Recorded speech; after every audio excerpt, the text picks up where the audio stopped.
10, 9, 8, 7, 6, 5, 4. 3, 2, 1.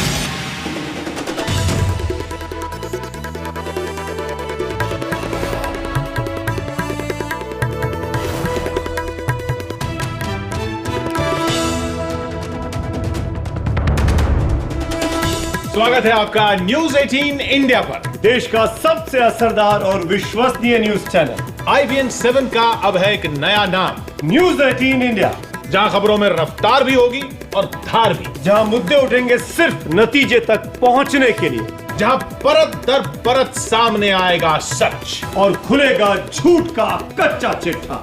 News 18 India. News 18 India, डंके की चोट पर। जवाबदेही के नाम पर सवालों की लंबी डोर हो, जब वादों की भीड़ में सिर्फ दावों का शोर हो, जब झूठ की फुसफुसाहट में चीखें भी गुम हो जाती हो, सच की जान की कीमत ज़बां की बेड़ियां चुकाती हों। जो कहना है वो कहना है डंके की चोट पर।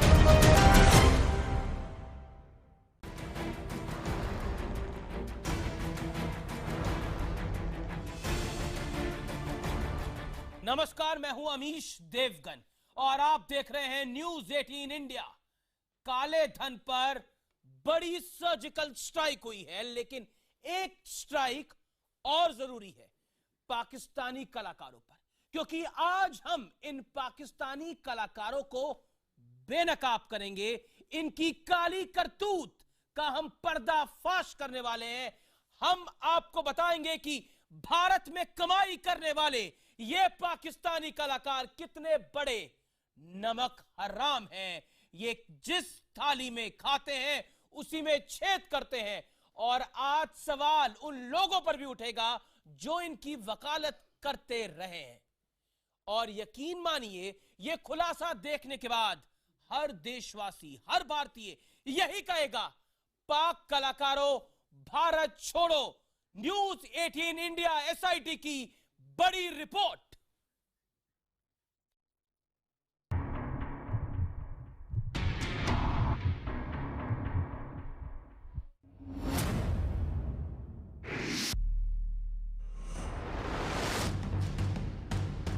वो मेहमान बनकर हिंदुस्तान आए मंजूर, लेकिन तुम्हारा पॉइंट क्या है?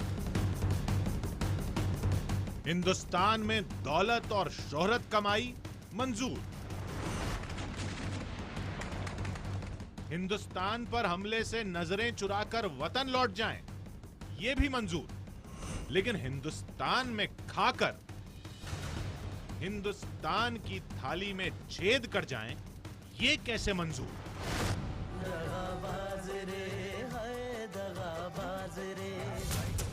हम तालियां ही बजाते रह गए और वो लूटते रहे इस देश को।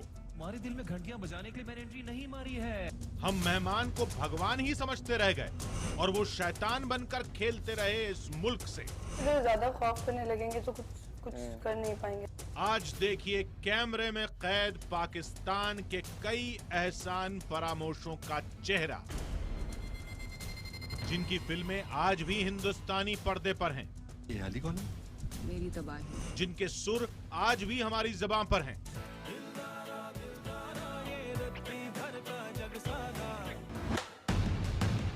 न्यूज 18 इंडिया आज बेनकाब करने वाला है देश को धोखा देते कई पाकिस्तानी कलाकारों को। एक ऐसा स्टिंग ऑपरेशन, अगर हम UAE भेजते हैं इनको सीधा पैसा फवाद को, तो इसमें हमें क्या फायदा होगा? सर्विस टैक्स आप पे नहीं करोगे। कुछ ऐसी ऑडियो रिकॉर्डिंग। हमारे ऑनर की बेटी की शादी है दिसंबर में सर, तो उसमें आपकी अपीयरेंस चाहते थे। दिसंबर में शादी है, कौन सी डेट को है शादी? जो फवाद खान से राहत फतेह अली खान तक,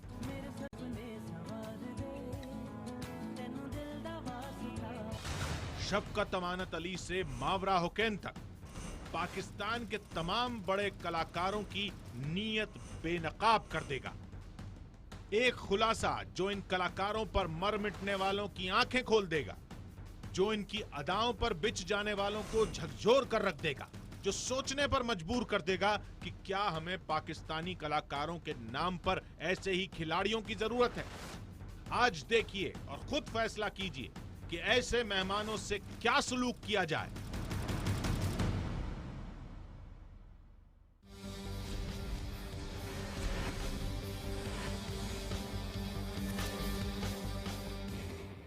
न्यूज 18 इंडिया एसआईटी की बड़ी रिपोर्ट।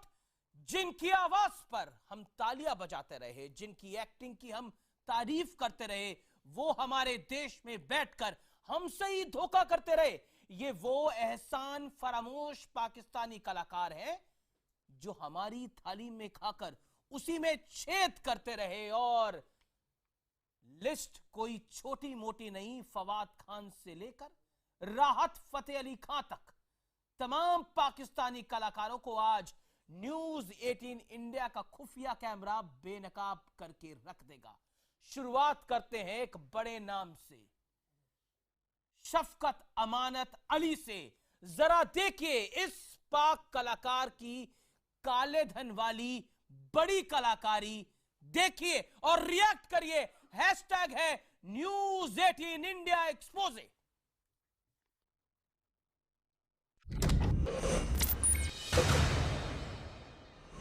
ये हौसला कैसे झुके, ये आरज़ू। आवाज का दर्द सुनिए तो आंखें छलक आएंगी।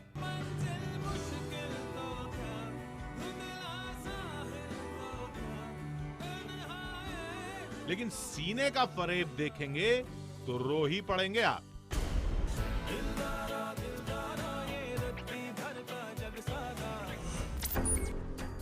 शफकत अमानत अली पाकिस्तान के सबसे बड़े गायकों में एक, पटियाला घराने के वारिस। पाकिस्तान में सिर्फ दुआएं मिली,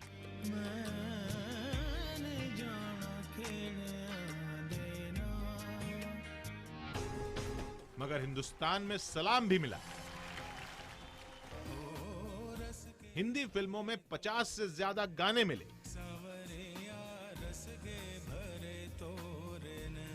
न जाने कितने कॉन्सर्ट्स मिले, लेकिन बदले में भारत को क्या मिला वो भी देख लीजिए। ईमानदारी के इम्तिहान में हमने पहला दरवाजा शफकत के दरबार का ही खटखटाया और हमारी अंडरकवर टीम की मुलाकात हुई भारत में शफकत अमानत अली खान की मैनेजर मन्नू कोहली से, जो दिल्ली के हौस खास इलाके में एक आर्टिस्ट मैनेजमेंट कंपनी चलाती। हिंदुस्तान में शफकत कहां गाएंगे, कब गाएंगे, कितने पैसों में गाएंगे, हर सौदा यहीं होता है।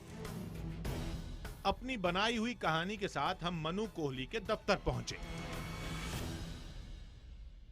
हमारे जो ऑनर है मिस्टर अग्रवाल, उनकी बेटी की शादी है, 23 दिसंबर की शादी है। 23 दिसंबर जी। उसके अलावा 3-4 फंक्शन हो रहे हैं, मेहंदी, 7 एंड बिफोर 24 जी। उसमें हम शफाकत को चाह रहे थे लाने के लिए जी। धंधे की बात शुरू हुई और हमें बताया गया कि शादी की महफिल में सुर सुजाने की कीमत कितनी होगी। So what is his fee for a private show is 25 lakh plus service tax. Okay. Plus travel, boarding and lodging, which is for, he has a group of 8 people, including him, who come from Lahore and Karachi, and one person who travels down from Bombay to Delhi. Okay. हमें बताया गया कि शफकत अमानत अली 25 लाख रुपए लेंगे। Service tax अलग से होगा और उनकी टीम का खर्चा भी हमें ही उठाना होगा। आगे की बातचीत मन्नू कोहली के पार्टनर राकेश गुप्ता ने की और ऐसा लगा जैसे शफकत शराफत की मूरत से कम नहीं है। पेमेंट 25 लाख का, मतलब 50% एडवांस रहेगा। एंड आपको ऑफिशियली एडवांस देंगे सर्विस टैक्स का सब कुछ, मतलब कोई इसमें हैंकी वैंकी वाला बिजनेस नहीं है। एवरीथिंग इज, आप आरटीजीएस कराना चाहे आरटीजीएस करा दें, आप चेक देना चाहे चेक दे दें, डाक देना चाहे डाक दें, up to you, that's not a problem. And all the things are official, कोई यहाँ हैंकी वैंकी नहीं है। हमें बताया जा रहा था कि जो होगा कायदे कानून से होगा, यानी शफकत अली भारत में पूरा टैक्स चुकाएंगे। लेकिन जैसे जैसे डील पक्की होती गई, ईमान डोलता गया और बात काले धन के उसी मुद्दे पर आ गई जिसकी उम्मीद थी। इसको कुछ ऐसा करेगा 5-7 लाख में ऑन पेपर्स हो जाए, बाकी हम आपको कैश करेंगे। मेरे 5-7 लाख थोड़ा सा इसको 8-1 लाख कर लें, 8-10 लाख कर लें। ठीक है, आप देख लें किस पे कंफर्टेबल है, ऐसा भी नहीं लगे ना अनरियल फिगर लगे। नहीं, हाँ मतलब 10 लाख में टैक्स समेत आप निपटा दीजिए। हाँ, इस तरह कर लेते हैं। यस, इस तरह कर लेते हैं। जो बाकी का 15 लाख है वो हम आपको कैश दे देंगे। ठीक है, परफेक्ट। राकेश गुप्ता का मतलब यह था कि 25 लाख की फीस में लिखा पढ़ी सिर्फ 10 लाख की होगी, यानी भारत सरकार को टैक्स सिर्फ 10 लाख पर मिलेगा और बाकी का पैसा शफकत अमानत अली बिना बताए ले उड़ेंगे। लेकिन अगर कल फाइनल होता है तो कल ही फिर हम आपको टोकन मनी जो भी है आपका, तो उसमें क्या पहले व्हाइट हम देंगे और ब्लैक पहले देंगे कैश? देखो, अगर मेरे से आप डेट कंफर्म करा रहे हैं तो राइटिंग में होगी ना वो। हाँ, और राइटिंग में भी इसमें अमाउंट आना जरूरी है। बिल्कुल। अमाउंट आना है, फिर जो व्हाइट जो ब्लैक वाला पैसा वो तो चाहिएगा ना। ठीक है। क्योंकि एक बार हमने आपको लिख के दे दिया, मान लो 10 पे कर रहे हैं। नहीं, ठीक है, तो फिर तो 10 फाइनल हो गई ना प्राइस। ठीक है, हाँ ठीक है, तो कैश पहले देंगे। अगर आपको डेट कंफर्मेशन नहीं चाहिए फिर टोकन दे दे, फिर बाद में दे दे, हमें कोई मतलब, देखो ये पैसा जाना तो उसी के पास है। बिल्कुल, ठीक है ना, आज जाए कल जाए, डेट कंफर्मेशन तो चाहिए। अगर डेट कंफर्मेशन चाहिए फिर आपको जो ब्लैक वाला पैसा है वो पहले देना पड़ेगा। ठीक है, कोई दिक्कत बेशक व्हाइट वाला ना दें, वो रोक लें। ठीक है, हम राइटिंग में आपको लिख के दे देंगे, उसमें पेमेंट टर्म्स में ये लिख देंगे कि पेमेंट टर्म ऐसे कर देंगे, तो उसमें कोई इशू नहीं है।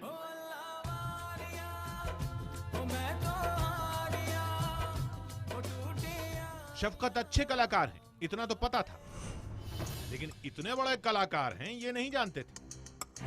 2 दिन बाद ही शफकत के मैनेजर ने हमें बाकायदा एग्रीमेंट भी भेज दिया। महफिल की तारीख तय हुई 21 दिसंबर और फीस लिखी गई सिर्फ 8 लाख रुपए, यानी टैक्स मिलाकर तकरीबन 10 लाख रुपए। सवाल यह भी है कि क्या शफकत के हर भारत दौरे पर देश का काला धन ऐसे ही बाहर जाता है?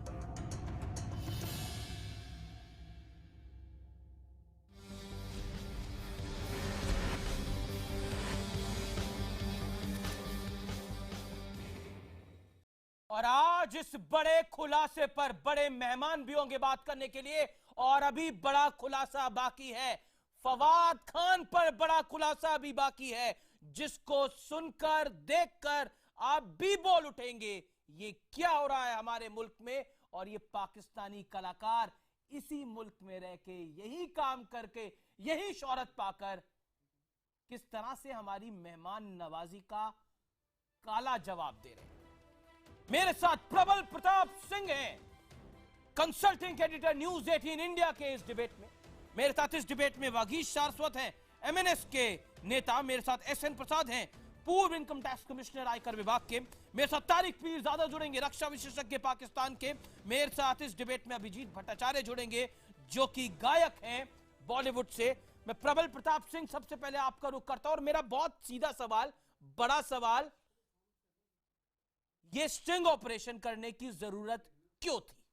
देखिए, करीब 1-1.5 महीने पहले ये जानकारी हम लोगों को मिली कि भारत सरकार जो है उसके पास ये जानकारी आई है कि जितने भी पाकिस्तानी कलाकार हैं ये यहाँ से पैसा लेते हैं ब्लैक में और वाइट में। वाइट कंपोनेंट बहुत कम होता है, ब्लैक का पैसा जो होता है ये दुबई हवाला के जरिए इनके पास पहुंच जाता है। और ये भी जानकारी मिल रही थी कि ये बहुत बड़ा कारोबार है, और ये जो पैसा वहां जाता है तो जो जानकारी के मुताबिक वहां के जो अंडरवर्ल्ड है उसका वहां की फिल्म इंडस्ट्री पे कब्जा है, और वो अपना इस पैसे को कमीशन लेती थी।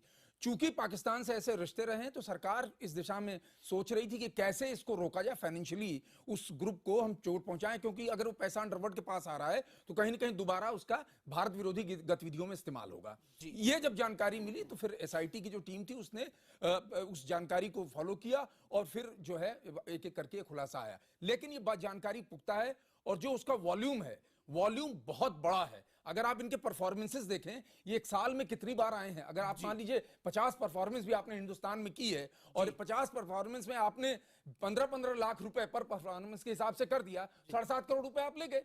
तो मैं एक बात कह रहा हूं कि ये जो वॉल्यूम है, वॉल्यूम बड़ा है, और इसलिए हम लोगों ने ये अटेम्प्ट किया। जी, मैं एक चीज और जानना चाहूंगा, क्योंकि तारिक फतेह ने कुछ दिन पहले रिपोर्ट भी न्यूज़पेपर में छपी थी, बोला था कि कोई भी पाकिस्तान से बिना आईएसआई की परमिशन से नहीं आता। क्या इस मोटर स्पेंडी में आईएसआई का बड़ा कनेक्शन है प्रबल? देखिए, जब मैंने कहा कि जब ये पैसा रूट होके जाता है और वहां जाता है, जिस अंडरवर्ल्ड का वहां की फिल्म इंडस्ट्री पे कब्जा है वो इस्तेमाल करता है, तो वहां के अंडरवर्ल्ड को जाहिर तौर पे आईएसआई पैटर्नाइज करती है। तो जब ये लोग यहाँ आते हैं उनका क्लियरेंस भी होता है और वहां जो पैसा जाता है उसको पैटर्नाइज करते हैं, तो इनकी भूमिका है उसमें, इसमें कोई शक नहीं होना चाहिए। वगीश शाश्वत, मैं स्ट्रेट क्वेश्चन टू यू, इस एक्सपोजे को देखकर अभी बड़े खुलासे तो बाकी है, लगातार ये खुलासा न्यूज 18 इंडिया पर जारी रहेगा। वगीश शाश्वत साहब, आपका फर्स्ट रिएक्शन, क्योंकि एमएनएस ने एक मुहिम चलाई थी पाकिस्तानी कलाकारों के खिलाफ, लेकिन काले धन पर नरेंद्र मोदी सर्जिकल स्ट्राइक करते हैं और काले धन पर न्यूज 18 इंडिया एक बड़ा खुलासा करता है, वो काला धन जो पाकिस्तान इस्तेमाल करता है भारत के खिलाफ, यानी पाकिस्तान की आईएसआई, पाकिस्तान की सेना भारत के खिलाफ इस्तेमाल कर सकती है। आपकी राय इस पर क्या है? First reaction. सही समय पे सही चोट आपने की है, बहुत सही खुलासा किया है और यही बात हम लंबे समय से उठाते रहे हैं कि पाकिस्तान के लोगों पर हमको भरोसा नहीं है, चाहे वो खिलाड़ी हो चाहे फिल्म के कलाकार हो, क्योंकि इन कलाकारों ने खुद कहा था कि जब हम लौट के पाकिस्तान जाते हैं तो हमसे पूछताछ होती है और यही मुद्दा हमने पकड़ा था कि जब आईएसआई पूछताछ करती है इसका मतलब आपको इम्प्लांट किया जाता है, महाराष्ट्र में भेजा जाता है, भारत में भेजा जाता है, जगह जगह पर आप आकर के रेकी करते हैं और अपने आतंकवादियों के जो कैंप चलाने वाले सरगना हैं उनको जाकर के आप बताते हैं। और काले धन का इस्तेमाल का जो खुलासा आपने किया है ये इस देश को बचाने के लिए बहुत जरूरी कदम था। वो यहां लालच दे रहे हैं, आपका टैक्स बचाते हैं, वहां यही पैसा वो लेके, जैसे प्रबल ने बताया, अगर 50 परफॉर्मेंसेस हुई है 7.5 करोड़ पे लेके वो उड़ जाएंगे देश से बाहर। वो पैसा किसके पास जाएगा? वो पैसा पाकिस्तान में जाएगा, यूज किस लिए होगा? भारत विरोधी गतिविधि में। अब तक उड़े ही हैं, यहां से पैसा कमाया है और जाकर के हवाला के माध्यम से पैसा उनके पास पहुंचा है। और जब नरेंद्र मोदी ने ये इकोनॉमिकल लेवल पे सर्जिकल स्ट्राइक जैसा काम किया है, तब जाकर के कश्मीर में जो पत्थर से हमले हो रहे थे वो इन दिनों खबर आ रही है कि अब बंद हैं, उनको आतंकवादियों को पैसा नहीं पहुंच रहा है, इस वजह से थोड़ी सी शांति हो रही है। पाकिस्तानी वो शांति रहने देते, अगर हम ऐसा बोलते रहेंगे तो वो तो लोग हम उकसा लेंगे, हम उकसा नहीं रहे, लेकिन हम बता रहे हैं हमारी देश की जनता को तो पता होना चाहिए कि क्या चल रहा था और क्या हमारे धन, हमारे यहाँ से पैसा कमा के उसका इस्तेमाल भारत विरोधी गतिविधियों में लगा किया जा रहा था। मेरे साथ इस समय तारिक पीरजादा पाकिस्तान से इस समय लाइव हैं और मैं उनसे सवाल पूछना चाहता हूं।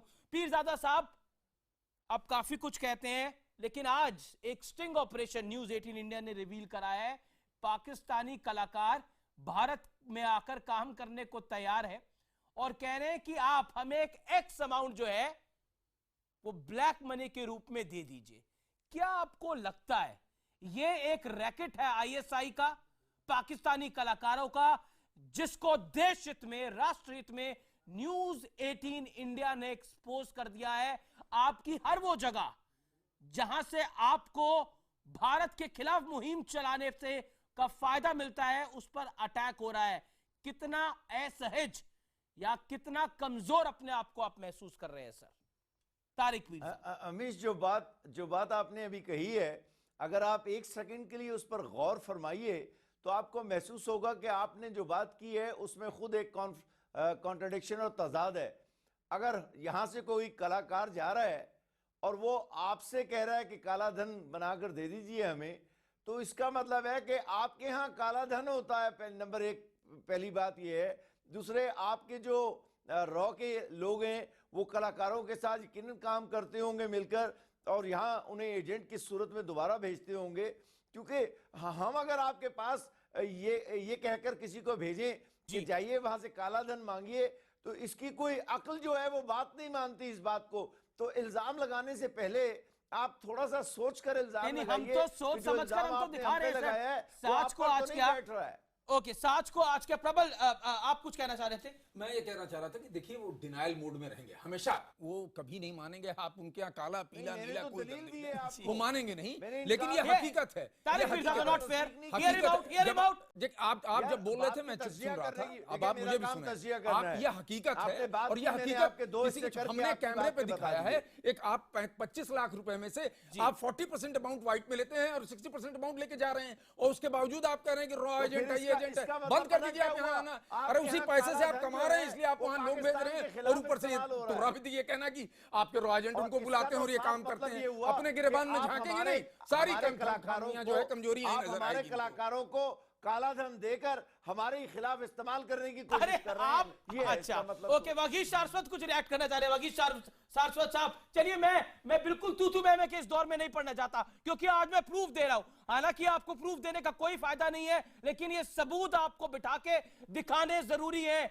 हर वो जगह जहां आप बदमाशी करते हैं उसको एक्सपोज किया जा रहा है। वगीश सारस्वत, देखिए सबसे बड़ी बात यह है कि हमारे ही कुछ लोग पाकिस्तानी कलाकारों को समर्थन करते हैं, उनको एक्सपोज वो होते रहे हैं और लगातार उनको एक्सपोज करने की जरूरत है। तो आपके यहाँ काला धन करने वाले मुंतजिम और ऑर्गेनाइजर हैं ना। देखिए तारिक पीरजादा साहब, आप तो पाकिस्तान की वकालत करेंगे, पाकिस्तान की लोगों की वकालत नहीं, करेंगे। मैंने पाकिस्तान का जिक्र नहीं किया, क्योंकि मैंने तो कलाकारों की बात की है। आप वागीश को बोलने दीजिए, 30 सेकंड दीजिए। देखिए मुद्दा ये है कि आपके लोग काला धन यहाँ से लेके जा रहे हैं ना, किस तरह से लेके जा रहे हैं और उसका इस्तेमाल क्या कर रहे हैं, उस पर विचार विमर्श होने की जरूरत है। देखिए ये तो मेरे देश, ये तो मेरा दुर्भाग्य है कि मेरे ही कुछ लोग आपके लोगों का समर्थन करते हैं, और इसीलिए हम जैसे लोग विरोध में खड़े होते हैं, हम जैसे लोग आंदोलन करते हैं, हम जैसे लोग मुद्दा उठाते हैं, तब जाकर के पाकिस्तान के कलाकार लौट करके अपने देश जाते हैं। आप जैसे ऐसा अपने देश कीजिए, जाते हैं वहां वतन परस्त हो जाते हैं। शरीफ और अच्छी रियासत की पैसा तरह मेरे ही यहाँ से कमा के जाते हैं कलाकारों और पर हवाला पाबंदी के लगा माध्यम से किस तरह से ताकि आपका इल्जाम खत्म हो जाए, जाएंगे।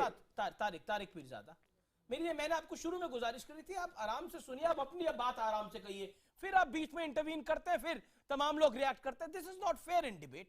मैं रुक करता हूं एसएन प्रसाद साहब का। प्रसाद साहब, आप इनकम टैक्स के अधिकारी रहे हैं, प्राइमा फेसी में ये मामला आपको क्या दिखाई देता है? What is your view on this sting? इस स्टिंग ऑपरेशन पर आपका क्या कहना है? फिर मैं बड़ा खुलासा एक और करने जा रहा हूं कुछ देर में। देखिए स्टिंग ऑपरेशन तो बिल्कुल सही समय पे हुआ है, क्योंकि अभी काले धन की बात जो मोदी जी ने यहाँ पर उठाई है नोट बंद करके, पूरे विश्व में लोग जान गए हैं कि हाँ भाई हिंदुस्तान अब कुछ करना चाह रहा है, और वो पाकिस्तान के ऊपर हमारा जो है वो चोरी कर रहे हैं, इनकम टैक्स की भी चोरी कर रहे हैं और सर्विस टैक्स की भी चोरी कर रहे हैं, जो कि बिल्कुल ही गलत है जी। प्लस जो हमारा बिजनेस कनेक्शन जो उनके साथ यहाँ पे जो उनके एजेंट हैं वो भी रिस्पॉन्सिबल कलाकारों के साथ 40 और 60% का काला धन करते हैं।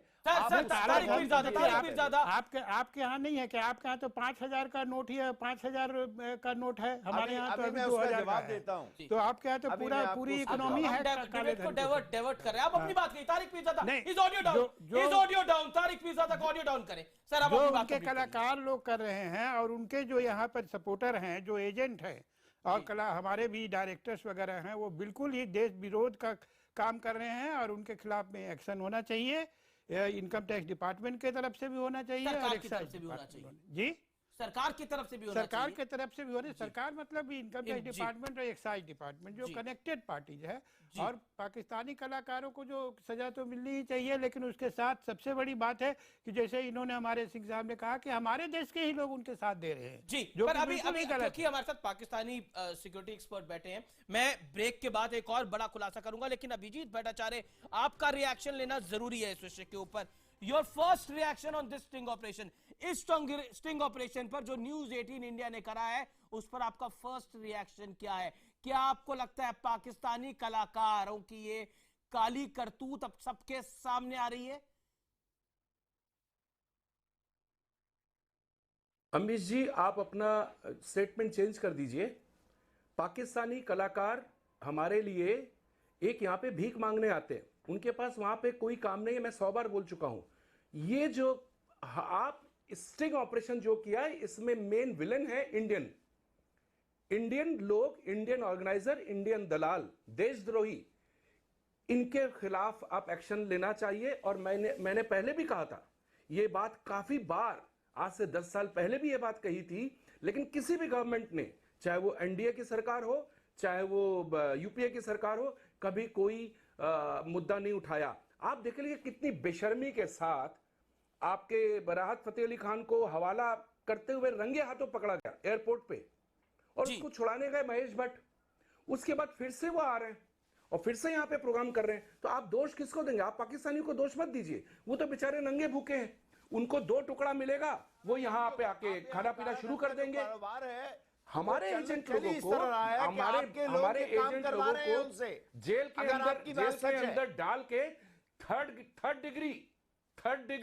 डिग्री देना चाहिए, जेल के अंदर डाल के हमारे इंडियन एजेंट को। जी, लोगों के लिए क्या बात करूं? ये लोग बेसिकली शादी ब्याह में गाते हैं। मैं आप लोगों से चैनल के बदौलत गुजारिश करूंगा इंडियन गवर्नमेंट से कि अब जब देश बदल रहा है तो देश के अंदर जो दुश्मन बैठे हुए हैं उनको थोड़ा नंगा कीजिए, उनको थोड़ा जेल में ठूसिए, उनसे पैसे वसूल कीजिए। हमारी करेंसी बदली है, बहुत अच्छी बात है, मैं भी इस मुद्दे पे आपके साथ जुड़ा हूं, लेकिन यह मुद्दा बहुत बड़ा एंटी नेशनल मुद्दा है जो हमारे जो इंडियन लोग बैठ के ये दलाली कर रहे हैं, इनको प्लीज अंदर कीजिए, बिना किसी बेल के, बिना किसी उसके अंदर कीजिए। फिर इनसे आप उगलिए कि इतने सालों से, पिछले 20 सालों से इन्होंने कितनी दलाली की है देश के खिलाफ। मेरा मुद्दा हुआ है, बाकी ये सब कबाल अवाल लोगों की बात मेरे से मत कीजिए प्लीज, आई डोंट वांट। क्या आपको लगता है अभिजीत, इन लोगों का आईएसआई कनेक्शन है? बिल्कुल 30 सेकंड में। सच नहीं, मुझे इससे कुछ मतलब नहीं है, मैंने कभी इतना वो सोचा नहीं, लेकिन गंदे लोग हैं, बहुत थर्ड क्लास लोग हैं, इनके बारे में बात ना करना ही ठीक है। ओके वागीश सारस्वत, अभिजीत जी ने बात तो अच्छी कही है, लेकिन आपको लगता है कि इनका आईएसआई कनेक्शन है? बिल्कुल 100% है, ऐसा हो ही नहीं सकता। बिल्कुल सही कह रहे थे, आईएसआई कनेक्शन है और उसको रोकने की जरूरत है। लेकिन मैं एक बात कहना चाहता हूं कि पाकिस्तान से कलाकारों को यहाँ बुलाने की जरूरत क्यों पड़ती है? उन पे पूरी तरह से प्रतिबंध लगाना चाहिए, और जो हमारे देश के गद्दार हैं, जो गुनहगार हैं, उनको हमारी सरकार देख लेगी, हम लोग देख लेंगे, लेकिन हमको सबसे पहले पाकिस्तान से आने वाले कलाकारों को परमानेंटली बंद कर देना चाहिए। ये आपकी राय है। मैं तारिक पीरजादा का रुख करता हूं। तारिक पीरजादा जी, हमारे पास जो खबर है, आपकी फिल्म इंडस्ट्री में आईएसआई का कितना बड़ा दखल है, और हमारे पास एक खबर है कि आईएसआई कुछ कलाकारों का इस्तेमाल करती है पैसा पहुंचाने में, पैसा ले जाने में। क्या आपको लगता है आईएसआई पाकिस्तान लगातार बेनकाब हो रहा है दुनिया के सामने? पहले तो बात यह है कि इस बेहुदा मौजू जिस पर आज बात हो रही है, इस दुनिया को इसकी कोई परवाह नहीं है। ये आपको बेहुदा लगेगा क्योंकि आपका देश, आपके देश के कलाकार एक्सपोज हो रहे हैं सर। आपको बेहुदा लगेगा क्योंकि आपका देश, आपके देश के कलाकार एक्सपोज हो रहे हैं, इसलिए आपको बेहुदा लगेगा। बेहुदा एक कलाकार है जो जिस थाली में खा रहे हैं उसी में छेद कर रहे हैं। जरा वक्त की दयानतदारी कर लो, मुझे देना है आपने। एक सेकेंड देखो अमीश, बात सुनो, मुझे कोई किसी से लड़ाई नहीं यहाँ इस प्रोग्राम में करनी, लेकिन आप गौर करें कि आपके 4-5 लोग जिन्होंने अभी बात की है, उनकी बात में एक ही बात अच्छी है कि सारे मसले की जड़ जो है वो हिंदुस्तान की वो करप्शन है जो आपके लोगों की तरफ से हो रही है, बकौल आपके, जिसके नतीजे में पाकिस्तानी कलाकार काला धन ले जा रहे हैं, जो कुछ भी ले जा रहे हैं। आप आईएसआई की बात बताइए, आईएसआई कनेक्शन की बात करिए, उस पर आपके पास कोई मुकम्मल जवाब नहीं है। आईएसआई का कितना बड़ा दखल है पाकिस्तानी फिल्म इंडस्ट्री के अंदर, बताइए। तारिक फतेह को कहते हैं कि आईएसआई के बिना पाकिस्तान का परिंदा यहाँ नहीं आ सकता, दुनिया के नक्शे पे नहीं मिल सकता। आप लोगों को यही नहीं ख्याल कि आपको अपना मुल्क ठीक करना है, दूसरों को मत गाली दें, अपना घर ठीक करें, जैसे कि आपके सारे पैनलिस्ट मुत्तफिक है इस बात पे। हमारा घर बहुत मुस्तैद है, तभी तो आपके लोग पकड़े जा रहे हैं, तभी न्यूज 18 इंडिया ने रंगे हाथों पकड़ा आपके लोगों को, तभी न्यूज 18 इंडिया की एसआईटी टीम ने रंगे हाथों पकड़ा आपके लोगों को। लेंगे ना, इनमें से हर एक के पीछे मुंह पर से कालक उतरेगी। हाँ, आपके कलाकारों के मुंह से कालक उतर रही है। वागीश कुछ कहना चाह रहे हैं, अभिजीत कुछ कहना चाह रहे हैं। वागीश 20 सेकंड देखिए, मत बुलाओ ना, पाबंदी लगा दो। पाबंदी लग चुकी है, अब नहीं आएंगे। ये जो आपके भिखारी हैं पाकिस्तान में ही रखिए, वहीं से काला पैसा कीजिए, जितना भ्रष्टाचार है वहां कीजिए, और जितना आईएसआई को मदद करनी है आप कीजिए भारत की तरफ से। अब ये मदद होने वाले नहीं है तारिक साहब, आप समझ लीजिए, आपकी ये गलतफहमी है, अब ऐसा होने वाला नहीं है। अभिजीत भी कुछ कहना चाह रहे हैं। भारत सरकार से लेकर के गली तक, दिल्ली से लेकर गली तक हमारे यहाँ व्यवस्थाएं की जा चुकी है, और आपको अब सावधान रहने की जरूरत है। और आपका पाकिस्तान सब कुछ नहीं कर सकता है, हमारे यहाँ से अब आपको कोई मदद मिलने वाली नहीं है। Okay okay okay okay Abhijit Abhijit Abhijit आप क्या कहना चाह रहे हैं? 30 सेकंड अभिजीत, 30 सेकंड। मैं आपने तारिक साहब को एक गलत क्वेश्चन पूछा। आपने बताया कि इंडियन फिल्म इंडस्ट्री और पाकिस्तान फिल्म इंडस्ट्री, ये बहुत गलत था। पाकिस्तान में कोई इंडस्ट्री नहीं है, चाहे वो फिल्म इंडस्ट्री हो, क्योंकि वो लोग पायरेटेड, हर चीज पायरेसी करते हैं। उनके यहां पे इंडस्ट्री मतलब पायरेसी के अलावा कुछ नहीं है। और उनके यहां प्रोग्राम इवेंट क्या होते हैं, कभी कोई इवेंट नहीं होता। एक तारिक साहब एक जगह का नाम ले लीजिए, एक वेन्यू का नाम ले लीजिए जहां पे कोई अवार्ड नाइट होता है, जहां पे कोई प्रोग्राम होता है, जहां पे म्यूजिकल नाइट होता है। मैं बता कोई नहीं है, लेकिन अभिजीत आप एक बात पे गलत है। पाकिस्तान के पास एक बड़ी इंडस्ट्री है और उस इंडस्ट्री का नाम है टेररिज्म, आतंकवाद की एक ऐसा कारखाना है जहां पर पाकिस्तान के पास सामान खत्म ही नहीं होता, यानी आतंकवादी खत्म ही नहीं होते। एक इंडस्ट्री है, वो है टेररिज्म इंडस्ट्री।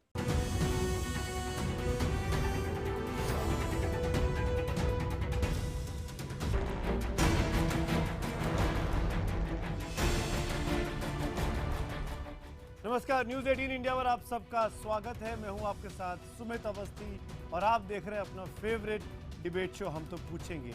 और आज इस डिबेट शो में वही बीते 1 घंटे से जो आप बड़ा खुलासा देख रहे हैं, ऑपरेशन नमक हराम, उसके आगे की कहानी। अब तक आपने 2 कलाकारों को देखा, पाकिस्तानी कलाकार राहत फतेह अली खान और शफकत साहब, जो कि 2 बड़े पाकिस्तानी गायक हैं और जिनको हिंदुस्तान में बहुत फैंस हैं, उनके बहुत पसंद किया जाता है। अगले 1 घंटे में पाकिस्तान के 3 बड़े एक्टर्स और एक एक्टर ऐसा जिसकी हिंदुस्तान में इस वक्त बड़ी तादाद में फीमेल फैन फॉलोइंग है, उनका नाम है फवाद खान। क्या फवाद खान हमारे इस स्टिंग ऑपरेशन में ईमानदार साबित होंगे? ऑपरेशन नमक हराम में अगले 1 घंटे में आप 3 बड़े कलाकारों के बारे में खुलासा देखने वाले हैं हमारी SIT यानी स्पेशल इन्वेस्टिगेशन टीम का, जिन्होंने पाकिस्तान के कलाकारों को ये कहा कि हम उनके ज़रिए कुछ काम करवाना चाहते हैं, अपने आप डांस में, अपने आप शादी में उनको इनवाइट करना चाहते हैं। किस तरीके से पाकिस्तान के कलाकार जिनके हम कद्र करते हैं, जिनको हम सम्मान करते हैं, जिनके हिंदुस्तान में बड़ी तादाद में फैंस हैं, उन हिंदुस्तानियों की पीठ में ये लोग छुरा घोंपते हैं, उनको धोखा देते हैं, जिस थाली में खाते हैं उसमें छेद करते हैं। यह है ऑपरेशन नमक हराम का जिस्ट। मैं पहले पाकिस्तान, हमारे साथ जो मेहमान जुड़ रहे हैं इस डिबेट में, आज सबसे पहले उनका परिचय आपसे करा देता हूं। आज जो हम तो पूछेंगे का सवाल है वो लगातार स्क्रीन पर आपके सामने चल रहा है। आप लगातार पोल्स करते रहिए, हजारों की संख्या में ऑलरेडी पोलिंग हो चुकी है। आज के खास मेहमान जो इस वक्त हमारे साथ जुड़ रहे हैं, इस वक्त मेरे साथ स्टूडियो में है MNS के वरिष्ठ नेता वगीश सारस्वत साहब और हमारे कंसल्टिंग एडिटर प्रबल प्रताप सिंह। आप दोनों का इस डिबेट में स्वागत है। कुछ और बड़े मेहमान भी मेरे साथ जुड़ने वाले हैं, उनका भी मैं बारी बारी से परिचय कराता जाऊंगा इस 1 घंटे के दौरान। लेकिन आगे बढ़े उसके पहले बात, बहुत देर से ये भूमिका बनाई जा रही है फवाद खान के बारे में, जिनकी बहुत बड़ी फैन फॉलोइंग है। शफकत और राहत जैसे बड़े बड़े कलाकार बेनकाब हो चुके हैं, हिंदुस्तान में रहते हैं और यहाँ की कमाई को काले धन में कन्वर्ट करते हैं, एक तरीके से भ्रष्टाचार को बढ़ावा दे रहे हैं। क्या फवाद इनोसेंट है या फवाद भी इन्हीं की तरह इसी तरीके से भारत की अर्थव्यवस्था को नुकसान पहुंचा रहे हैं? देखते हैं हमारी SIT की ये खास रिपोर्ट।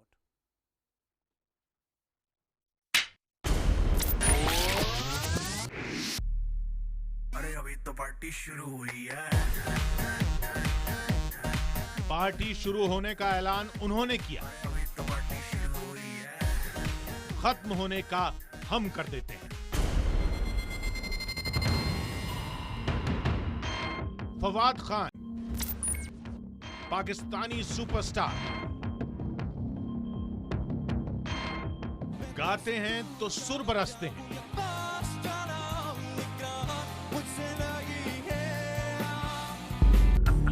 हंसते हैं तो फूल झड़ते हैं, अदाएं ऐसी कि हजारों के दिल मुश्किल में पड़ जाएं।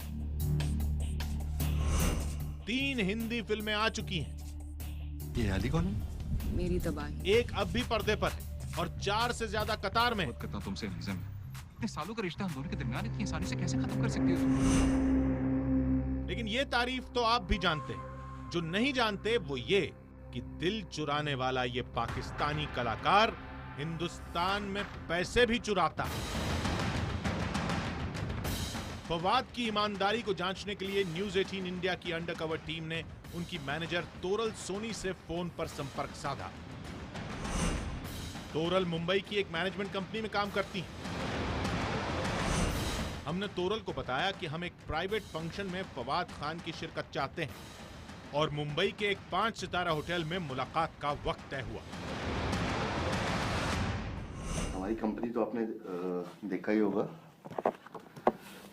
प्रोडक्ट्स, मेडिकल प्रोडक्ट्स बनाती है। तो हमारे ऑनर मिस्टर अग्रवाल हैं, उनकी घर में पहली शादी उनकी बेटी की। तो पैसों का कोई प्रॉब्लम है नहीं। एंड सेकंड थिंग के उनकी बेटी और जो उनके होने वाले दामाद हैं वो भी बहुत ज़्यादा एक्साइटेड है कि कोई सेलिब्रिटी आए और ये आए। So, संगीत बेसिकली एक्चुअली 5 उनके प्रोग्राम्स हैं। हाँ, 4 डेट्स तो आपको हमने बताई थी, अभी एक फाइनल होनी है और तो उसमें वो अलग अलग चाह रहे थे कि कम से कम 2 डेट्स में। एक तो फवाद को चाहते थे वो, और उनकी बेटी बहुत बड़ी फैन है उनकी। दिल्ली में। हाँ, लिटिल डिफिकल्ट। मुश्किल तारीखों से नहीं थी, पाकिस्तानी कलाकारों पर देश में उबल रहे गुस्से से थी। The problem is उनका दिल्ली में आना फिलहाल के लिए। इंडिया पाकिस्तान का आपने नहीं सुना है? बट वो तो मुंबई में ही आपके यहाँ चलता है, हमारे वहाँ तो नहीं है दिल्ली में। अलाउड नहीं होगा मेरे हिसाब से, but I'll still check। But एक फंक्शन हमारा गुड़गांव में भी है। वो दिल्ली हो जाता है ना? हाँ, तो दिल्ली हो जाता है, लेकिन Gurgaon is very safe. Delhi भी सेफ है, दिल्ली भी सेफ है। इसका बहुत ही प्राइवेट हमारा एक फैमिली फंक्शन है, इसमें कोई हमें भीड़ भड़का वो सब इकट्ठा नहीं करना है।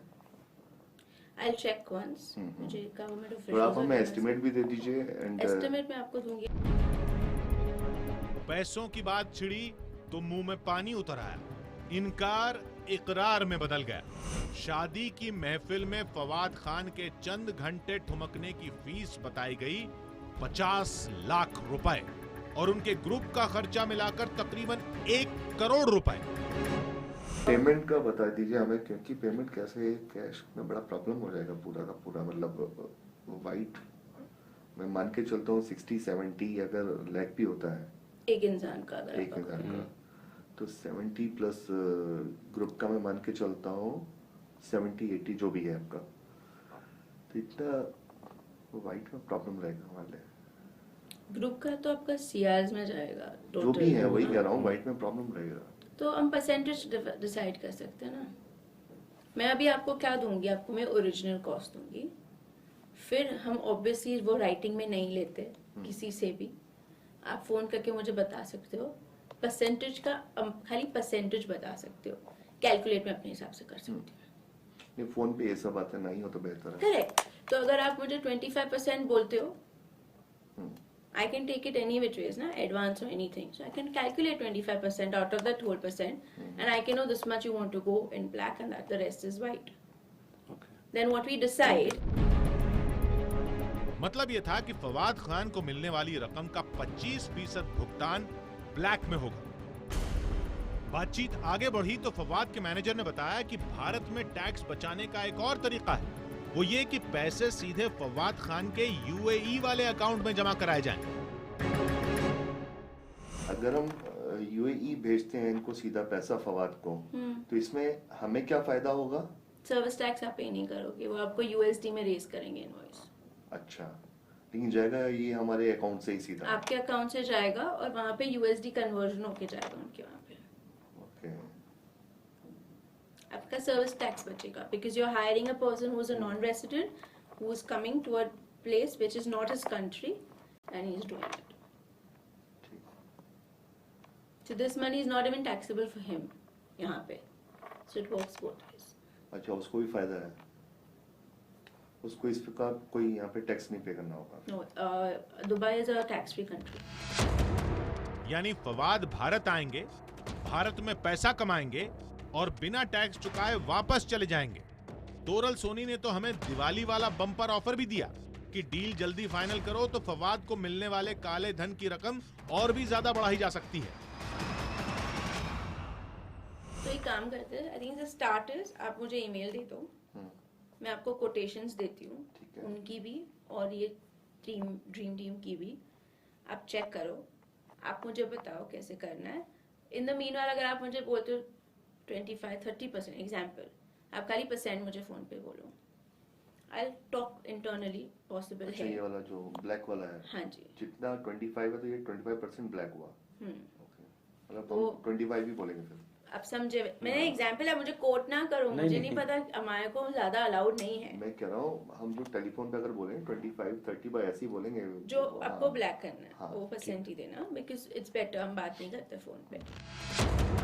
तो क्या जवां दिलों की ये धड़कन ऐसे ही हिंदुस्तान आते हैं, महफिलों में ठुमके लगाते हैं और काली कमाई के साथ भारत की सरकार को ठेंगा दिखाकर चंपत हो जाते हैं. सवाल तो ये भी है कि क्या हिंदी फिल्मों में भी फवाद खान कुछ ऐसी ही सौदेबाजी करते हैं.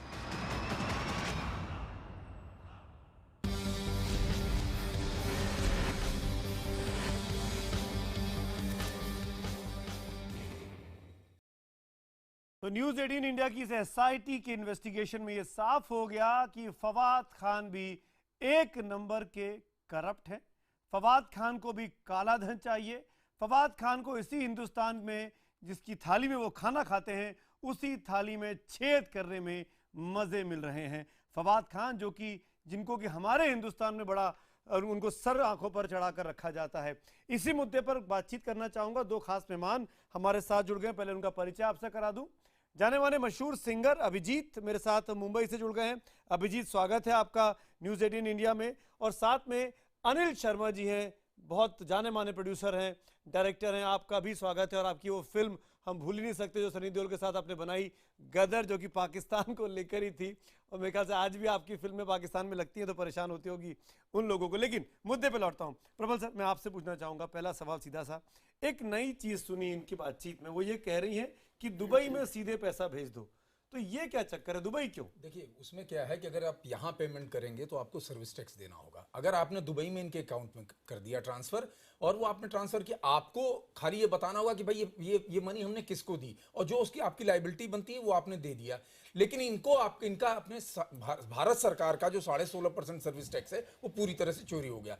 एक बात और ऐड करूंगा सुमित, ये पूरा रैकेट है, ये रैकेट है. अगर आप इस रैकेट पे गौर करें, उनकी पूरे परफॉर्मेंस अगर पिछले 2-3 साल से इन लोगों को देखें, हर डील में आपको ये चीज नोटिस आएगी. ये कहीं भी सर्विस टैक्स इन लोगों ने नहीं दिया है, कम अमाउंट दिखाया है. हमारे जो है एक्सचेकर को छूट पहुंचाई है, या तो ये दुबई बता देंगे या ऑस्ट्रेलिया बता देंगे, कोई दूसरा ऐसा शहर बता देंगे जहां पैसा ट्रांसफर कर दिए. चूंकि बहुत बड़ा अमाउंट नहीं है तो इतना ज्यादा एजेंसीज के उसमें आता नहीं है. भाई 10-20 लाख रुपए है, इट्स नॉट 1 करोड़, 5 करोड़, 6 करोड़, तो छोटा अमाउंट है. आपने वहां ट्रांसफर किया और सर्विस टैक्स पूरा आप यहाँ बचा लेगा, आपकी कोई लायबिलिटी नहीं है. और वहां से पैसा पाकिस्तान रूट करा लेते. पर मैं आपको बताऊं, अभी जब आप बातचीत कर रहे हैं, बीते 1 घंटे से इस स्ट्रिंग को दिखा रहे हैं, सरकार ने नोटिस लिया है. देश के वित्त राज्य मंत्री संतोष गंगवार ने कहा है कि हम इस पर कार्रवाई करेंगे. आपको लगता है कि अब जब ये एक्सपोज हो गया है कि ये बड़े बड़े कलाकार हिंदुस्तान में जो सालों से काम कर रहे हैं, अब इनके दिन लदने वाले हैं? देखिए, मुझे तो लगता है कि कार्रवाई होनी चाहिए और होगी भी. उसकी वजह बताएं. देखिए, राहत फतेह अली का भी आप ही ने इससे पहले बात हो रही थी कि उनका एक्सपोज है. राहत फतेह अली एयरपोर्ट पे पकड़े जाते हैं, 50 लाख रुपए फाइन देते हैं, उसके बाद भी आके वो कर रहे हैं. अरे साहब, ये कौन सा सिस्टम है कि आपने एक फाइनेंशियल फ्रॉड किया जो कि बड़ा जुर्माना गया है, पीएमएलए एक्ट है, इतना स्ट्रिंजेंट प्रोविजन करते जा रही है सरकार, और वहां इतनी इम्बोल्डन है कि कहने जी मांग करेंगे और 42 लाख हमको ये दे दीजिए. तो मुझे लगता है कि सरकार अब इनके ऊपर कार्रवाई होगी. कार्रवाई की वजह ये भी है कि देखिए सर, हम लोगों को ये जानकारी जब मिली न्यूज़ 18 इंडिया को, उसके पीछे एक बैकग्राउंड था। सरकार को लगातार ये इन्फॉर्मेशन मिल रही थी कि जितने कलाकार हैं ये इसी ब्लैक में डील करते हैं, ये पैसा दूसरे मुल्क से पाकिस्तान पहुंचता है और पाकिस्तान की जो फिल्म इंडस्ट्री है वहां का अंडरवर्ल्ड उसको पैट्रोनाइज करता है, अंडरवर्ल्ड है, और ये पैसा अंडरवर्ल्ड के पास पहुंचता है। चूंकि अंडरवर्ल्ड आईएसआई के पैट्रोनाइज में है, आईएसआई इसको पैट्रोनाइज करती है, इसलिए ये शक था कि यही पैसा कहीं ना कहीं एंटी इंडिया एक्टिविटी में तो नहीं इस्तेमाल हो रहा है, इसलिए वो जानकारी हुई, इसलिए हम लोगों ने कोशिश की और उस कोशिश में हम सफल हुए। तारिक पीरजादा पाकिस्तान से भी वहां के सिक्योरिटी एक्सपर्ट हमारे साथ जुड़ गए हैं, मशहूर पैनलिस्ट हैं।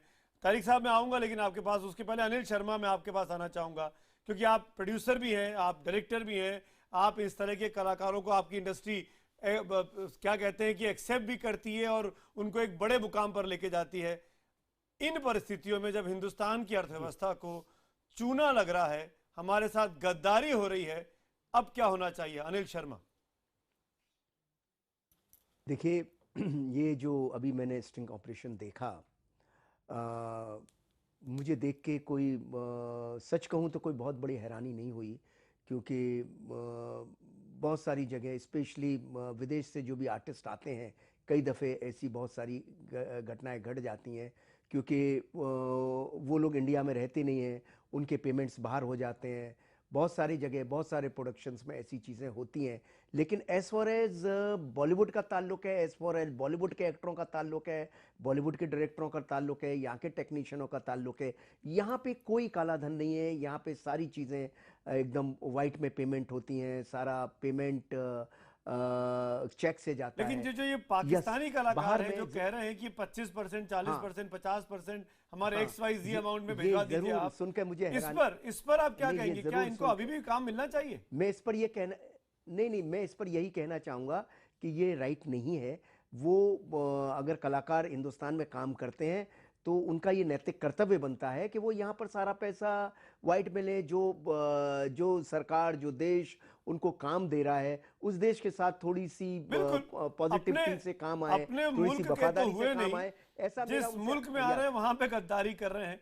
तारिक पीरजादा, नहीं वो अपने मुल्क के तारिक पीरजादा, आपके पाकिस्तान में तो इनको लेकिन इस मुल्क काम मिलता नहीं है, ये भाग के चले आते हैं मुंबई हिंदुस्तान काम ढूंढने के लिए, और फिर इस तरीके की हरकतें करते हैं, मक्कारी, काम चोरी, थोड़ा सा पैसा बचाना। मैं आपके मुल्क में 800 मिलियन गरीब लोग हैं जो गुर्बत की सतह से नीचे हैं, तो आप वो अपने मुल्क के बताइए जो पाकिस्तान में नहीं है। मैं बताता हूं मुल्क के बताइए ना। आपके यहाँ मैं बता देता हूं, स्टेटिस्टिक्स दे दूं आपको, ताजा तरीन एदाद शुमार बिल्कुल दीजिए। हिंदुस्तान में जो बिलो पॉवर्टी लाइन लोग हैं वो 21% हैं। अपने आप बताइए, अपने पाकिस्तान के 7.5 पाकिस्तान में 3 गुना कम है आपसे पॉवर्टी। क्यों कम है ये बताइए ना, बहुत क्यों कम है? देखिए ना, क्योंकि आप आबादी में हमसे 3 गुना कम है, क्योंकि आप एरिया में हमसे 3.5 गुना कम है। इन सब के बावजूद तारिक साहब एक आंकड़ा मुझसे भी सुनिए, तारिक साहब एक आंकड़ा मुझसे भी सुनिए, करप्शन के मामले में हिंदुस्तान दुनिया की लिस्ट में 76वें नंबर पर है। आपकी आबादी हमसे 1/4 से भी कम है और आपका नंबर है करप्शन में 117वां, 6 नंबर पर 117वां 6 नंबर पर है। ये स्थिति है आपकी। जो है वो करप्शन तारिक में पीरजादा मुल्कों में से एक है। आप क्या प्रोड्यूस करते हैं? Osama bin Laden. अच्छा जरा मुझे, आप क्या प्रोड्यूस करते हैं? सैयद सलाउद्दीन। क्या तारिक साहब, आप एक तो आपकी ISI पेट्रोनेज दे रही है आपके एक्टर्स को, कश्मीर में कत्ले आपके एक्टर्स चोरी कर रहे हैं यहाँ के, आप चोरी कर रहे हैं यहाँ के। तारिक पीरजादा आप क्या प्रोड्यूस करते हैं? कुलभूषण यादव को प्रोड्यूस क्या कुलभूषण यादव ने कुलभूषण यादव को ओसामा बिन लादेन के साथ कंपेयर करना चाहेंगे आप? एजेंट है वो ओसामा बिन लादेन जो एबटाबाद में मारा गया। क्या तारिक पीरजादा साहब, कलाकारों को कुछ अपडेट करके आया करिए प्लीज, होमवर्क करके आइए पीरजादा, और टॉपिक पे रहिए। ये फवाद खान जैसे बड़े एक्टर हिंदुस्तान में जो चोरी करते हैं, ये पाकिस्तान में चोरी करते हैं क्या? मुझे करने दीजिए ना, पाकिस्तान में चोरी करते हैं ये? आप कलाकारों की बात कर लेते हैं। आपके पिछले प्रोग्राम में 5 के 5 जो मेहमान बैठे थे, उन्होंने कहा है कि जितने काले धन का काम होता है पाकिस्तान से आए हुए कलाकारों की इस सिलसिले में, वो हिंदुस्तान के लोग ही करते हैं और उनकी मदद से शुरू होता है और उसका फायदा पाकिस्तानी कलाकार उठाते हैं, ये उन्होंने कहा है। तो काला धन का इंतजाम कौन करता है? हिंदुस्तान की सरजमीन, हिंदुस्तान के लोग, हिंदुस्तान की इंडस्ट्री के चलाने वाले। और आप लोग, ये जो साहब अभी, और आप देखें आपने जो बात, और आप मैं उसका जवाब दे रहा हूं। आपके मुल्क में, अगर आप मुझे जवाब दें, आपके मुल्क में करप्शन की क्या स्थिति है? मैं आपको उसका जवाब देता हूं। अगर कोई पाकिस्तान से आके काला धन कर रहा है ना, आपके उस साले को गिरफ्तार करके क़यामत तक ना छोड़े। अब यही होगा। मुल्क की करप्शन पे चल रहा है, अभिजीत, आपका मुल्क करप्शन पे चल रहा है। अभिजीत जवाब देना चाह रहे हैं है आपकी बेतुकी बातों का। अभिजीत जवाब देना चाह रहा है। अभिजीत ये मैं स्पेसिफिकली पूछूंगा आपसे, और मैं चाहूंगा अभिजीत को स्क्रीन पे लाया जाए। ये जो इंडियन एजेंट्स हैं, मैं जवाब दूंगा सबके लिए। मैं जवाब दूंगा सबके लिए। पहला जवाब ये है कि जब आपने बोला पाकिस्तान में पॉवर्टी लाइन बिलो, मैं बोलूंगा पाकिस्तान में 90% लोग गरीब हैं। 90% लोग गरीब हैं, उसमें भी पॉवर्टी लाइन की बात हमारे कर रहे हैं। सारे 90%, 10% लोग, आप लोग सब गरीबों का खाना आप लोग खाते हो। 10% लोगों ने पूरे पब्लिक का पैसा अंदर किया हुआ है। सिर्फ 90% लोग सारे गरीब लोग हैं, उसमें भी पॉवर्टी लाइन अलग से है। अच्छा आप सुनिए, और सबसे हंसी की बात यह आती है, जिन आर्टिस्ट लोगों को पाकिस्तान में, एक मिनट चुप रहिए हुजूर, जिन पाकिस्तान में जिनको 5,000 नहीं देते, 25,000 नहीं देते जिन आर्टिस्ट को, वहां पे इंडिया में उनको 25 लाख दिया जाता है। आपको बता देता हूं, बेशर्मी की बात मैं आपको एक बात बताऊं, बताइए ना, आप बताइए कि आप जो आर्टिस्ट लोगों को पाकिस्तान के इंडिया में दिखा रहे हैं, पाकिस्तान की औकात है उनको 5 लाख रुपए देने की? पाकिस्तान में किसी शादी में औकात है बड़े बड़े स्टार को नचाने की? झूठ बोलने मुझे शर्म आती है इनको स्टार कहने में कि जो शादी में डाल रहे हैं, तो अभिजीत कोई शादी में मेरा प्रोग्राम करा के दिखाए, सच सुनने की हिम्मत रखिए, इनको प्रोग्राम करा के दिखाए। नाम में पीर ज्यादा है, पीरों की तरह बात करिए ना। है पेशेंस। आप पाकिस्तान की बात छोड़िए, अब आप बेनकाब कीजिए उन लोगों को, हमारे इंडियन फिल्म इंडस्ट्री में लोगों का मुल्क है, आपका मुल्क। अभी मोदी, एक मिनट, आपसे मुझे आपको बात करने का कुछ नहीं है। आप हिस्ट्री उठाइए, कल मोदी साहब ने क्या बोला, आजादी के बाद सब अकाउंट्स हम चेक करेंगे किसने बेईमानी किया है। मैं बोल रहा हूं, जब से निकाह पिक्चर से शुरू कीजिए, जब से गुलाम अली खान साहब और मेहंदी हसन साहब यहां पे आ रहे हैं, बिल्कुल, और आज पिछले 30-35 साल से आ रहे हैं, मेरा रिकॉर्ड है, आज तक इनको चेक में पेमेंट नहीं किया गया, ऑफिशियली कोई पेमेंट नहीं किया गया। सबको चेक कीजिए, चाहे वो सलमान खान की पिक्चर हो, चाहे वो करण जौहर की पिक्चर हो, चाहे वो चोपड़ा की पिक्चर हो, हर पिक्चर में अनिल शर्मा जी को बोलिए, प्रूफ देके इनको चेक दिया गया है। ये भारत ये सबसे बड़ा कलंक का टीका है, बता रहा हूं मैं, हमारे इंडिया में है सबसे बड़ा घोटाला तो हमारे इंडियन फिल्म इंडस्ट्री में। ये नहीं पता कि मेहदी हसन खान आपने गदर पिक्चर बनाई, अब आप गद्दार पिक्चर। ठीक है अभिजीत, सारे हमारे जितने खान एक्टर्स हैं, super actor, super hero, super directors, इनकी पिक्चर में जब जब गाना हुआ है, आप मुझे कल दिखा दीजिए कि इनको ऑफिशियली पेमेंट किया गया है। दिखा दीजिए, कल इस शो में दिखाइए, एक्शन लीजिए इन पे। बिल्कुल। तारिक पीरजादा, मैं जानता हूं कि आपको मेरी बातें पसंद नहीं आएंगी, क्योंकि कुछ और फिगर्स भी हैं नहीं, जो पाकिस्तान की आंखें खोलने के लिए काफी है। आपने हमारे चैनल को तो बैन कर दिया है, पर इंटरनेट के जरिए हम लोग खूब देखे जाते हैं आपके यहाँ, और हमारा शो तो खूब देखा जाता है न्यूज़ 18 इंडिया का। तो परेशान मत होइए, कुछ फिगर्स बताऊंगा ताकि पाकिस्तान के आवाम को पता लगे कि तारिक पीरजादा कैसे एक चश्मे से चीजों को देख रहे हैं। हमें नजर आता है, मैं दिखाऊंगा, आप सब करिए, है पेशेंस। ये कुछ ग्राफिक्स है। पाकिस्तान की 42% आबादी को पढ़ना लिखना नहीं आता, वो अपना नाम तक नहीं लिख सकते। पाकिस्तान की आबादी हर साल लगभग 2% की दर से बढ़ रही है। इस तेजी से आप अपनी आबादी बढ़ा रहे हैं, यानी और गरीबी की तरफ आगे जा रहे हैं। हर महिला आपके यहाँ एवरेज, ऑन एन एवरेज 3 बच्चों को जन्म दे रही है। हर एडल्ट महिला, जिस तरीके से आपकी आबादी बढ़ रही है, इस तरह 1000 बच्चों में 66 बच्चे पैदा होते मर जाते हैं। ये स्थिति आपके मुल्क की। समझिए पीरजादा साहब, हर तीसरा आदमी गरीब है पाकिस्तान का, हर तीसरा आदमी पॉवर्टी लाइन के नीचे आता। आप हिंदुस्तान को बोल रहे थे, और 10 लोग गरीबी से तंग आकर पाकिस्तान में हर रोज खुदकुशी करते हैं। ये परिस्थिति है आपके मुल्क की, और ये कड़वी सच्चाई है। मैं वागीश आपके पास भी आऊंगा, लेकिन हम अपने स्टिंग को और आगे ले चलते हैं। पाकिस्तान के कुछ और एक्टर्स का खुलासा करना है। पाकिस्तान में एक और बड़े एक्टर हैं जो इन दिनों हिंदुस्तान में अपना पैर जमाने की कोशिश कर रहे हैं। अगला चेहरा पाकिस्तान के इसी खूबसूरत अदाकार का है। कुछ वक्त पहले वो पाकिस्तान के छोटे मोटे टीवी शो और सीरियल्स में काम किया करती थी, लेकिन भारत में सिर्फ एक हिंदी फिल्म के बाद इन महिला एक्ट्रेस की जिंदगी बदल गई है। खूबसूरत है, हिंदुस्तान में उनके फैन फॉलोइंग बढ़ने लगी है, तो जो काम मेल एक्टर्स कर रहे हैं वही काम पाकिस्तान की फीमेल एक्टर्स करने से भी बाजी पीछे नहीं छूटना चाहती, धोखेबाजी में उसी दर्जे पर आती हैं। देखते हैं कौन है ये।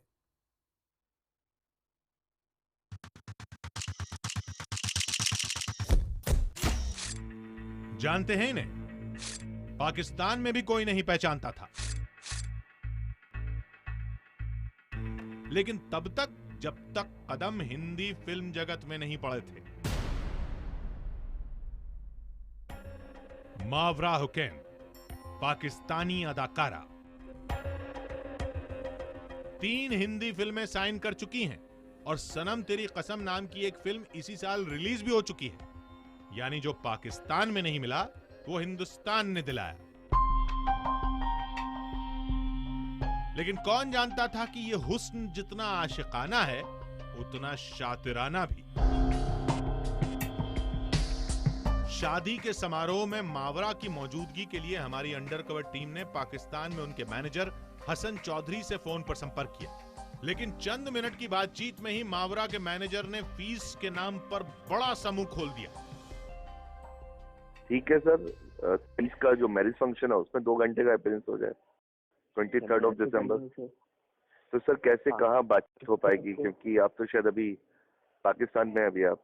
हाँ, मैं भी पाकिस्तान में हूँ, मावरा भी पाकिस्तान में हूँ। जी जी। हमें कल मैंने पूछा था बजट क्या है आपके माइंड में, तो बताइएगा कुछ, क्या कितना आप इन्वेस्ट कर सकते हैं। उसका कोई इशू नहीं है सर, आप बताइए आपको कैसे, क्योंकि हमारी बिटिया की डिमांड है कि मावरा आनी चाहिए। और अच्छा। हाँ सर, तो ये है। 5 मिलियन इंडियन अगर आप पॉसिबल है तो। 5 मिलियन इंडियन रुपीस यानी 50 लाख रुपए। कोई बुराई भी नहीं थी, आखिर परदेश से आएंगी, महफिल की शान बढ़ाएंगी तो इतना देना ही पड़ेगा। लेकिन सवाल यह था कि आखिर फोन की बातचीत पर कितना भरोसा किया जाए। कोई आपका रिप्रेजेंटेटिव हो सर मुंबई में, दिल्ली में, जिससे हम बात कर सकते हैं। हम अब देखिए, क्योंकि कुछ हालात भी ऐसे हैं, आपको मालूम है। जी जी। मैं बेसिकली मावरा का मैनेजर हूँ। जी बिल्कुल। तो मुझसे आप बात करें, आप समझें कि आप डायरेक्टली मावरा से बात कर रहे हैं। मावरा की अदाओं में जितनी कशिश थी उससे ज्यादा हनक उनके मैनेजर की बातों में थी। हमें बताया गया कि डील पक्की करनी है तो 50 लाख रुपए का 10% यानी 5 लाख रुपए फौरन भारत में मावरा के अकाउंट में जमा कराने होंगे और बाकी ऑस्ट्रेलिया वाले अकाउंट में। जो टर्म्स कंडीशंस क्या रहेंगे, पेमेंट कैसे करना है, वो सारी चीजें हो जाती हैं। कुछ एडवांस देना हो हम एडवांस पेमेंट का कुछ ऐसा था 1 मिलियन एडवांस अगर आप हमें देते तो मावरा आपको इंडिया में उनका बैंक अकाउंट है, उसकी डिटेल्स देंगी, तो आप 1 मिलियन उसमें ट्रांसफर कर देना। तो बाकी बैलेंस होगा 4 मिलियन, वो ऑस्ट्रेलिया में उनका एक बैंक अकाउंट है, उसकी हम आपको इन्फॉर्मेशन देंगे तो आप उसमें ट्रांसफर कर दें। यानी 10 लाख भारत में और 40 लाख ऑस्ट्रेलिया में। मामला थोड़ा गड़बड़ था, समझ में नहीं आया कि चक्कर क्या है, लेकिन तभी हमें बताया गया कि भारत में मावरा के मैनेजर माधव से मिलो, वो सब समझा देगा। जी, मेरी हमारे मैनेजर से बात हो गई है मुंबई में। ठीक है। उनका नाम है माधव। माधव से कल आपको मिलना होगा। ठीक है। सेटअप मीटिंग, मैं भी आपको माधव का नंबर दे देता हूँ। ठीक है। माधव को मैंने आपका नंबर दे दिया है, आप उनसे कल मिल लो। ठीक है। मीटिंग कर लो, आपको जो भी डिस्कस करना है, अश्योरेंसेस चाहिए वो आप ले लो। माधव यानी इस गोलमाल की अगली कड़ी, जिनसे हमारी मुलाकात हुई मुंबई के वर्ली इलाके में। How much money? I think Hassan and you decide 10%. 10% पहले उनका था डिमांड, एंड देन फंक्शन से एक हफ्ता पहले 100% पेमेंट था उनका। बट वो एक्चुअली बहुत कॉम्प्लिकेटेड हो जाएगा, क्योंकि वो बहुत बड़ा अमाउंट होगा to keep pending for so long. आप एक काम कीजिए, मैंने भी हसन से बात की, उसने बताया मुझे कि देखो मैंने एक्चुअली 10% एडवांस पे एग्री किया। नॉर्मली अब हम लोग यहाँ करते हैं, बड़े आर्टिस्ट लोग के लिए भी करते हैं, तो हम लोग 50-50 करते हैं। आप एक काम, अभी आपकी हसन से पहले बात हुई तो कोई बात नहीं, आप 10% वाइट पहले ट्रांसफ़र कर दीजिएगा। आप बाद में जो है ना नवंबर में कभी भी आपका कंफर्ट पे आप वो जो कैश कंपोनेंट है वो दे दीजिए। हम भी हैरान थे क्योंकि देश का पैसा चोरी छिपे ले जाने का धंधा होता खुलेआम है। माधव ने बताया कि हसन चौधरी की बातों को भूल जाइए, नई डील 50-50 की है, यानी आधा ब्लैक और आधा व्हाइट। वही सब आपको डिटेल्स मैं और हसन आपको दे देंगे। ठीक है, आप ट्रांसफर कर देंगे। Once it's done then we know, चलो ब्लॉक्ड है, आप हमारे तरफ से डेट ब्लॉक्ड है, फिर हम आपको उसका फ्लाइट्स का, उसका ट्रैवलिंग कॉस्ट, थोड़ा हेयर मेकअप का जो भी कॉस्ट होगा हम आपको बता देंगे। ठीक है, एंड बाद में वो जैसे बोला then that 25 you give us with in November, and in the by 15th of December you give the remaining 20। ठीक है, वो हम कैश में दे देंगे। नहीं, वो 25 कैश आप नवंबर में दे दीजिए, तो वो हेडेक निकल जाएगा बस। ठीक है, बाद में वो ट्रांसफर का मनी जैसे आया 15 दिसंबर को, देन एवरीथिंग इज सॉर्टेड। और हम लोग पेपर वर्क भी करेंगे 25 का। ठीक है, और जो व्हाइट का है वो 25 ब्लैक का, जो व्हाइट का है। ठीक है। कहानी साफ थी कि मावरा हुकैन भारत आएंगी, आधी रकम दस्तावेजों में दिखाएंगी और आधा पैसा लेकर रफू चक्कर हो जाएंगी।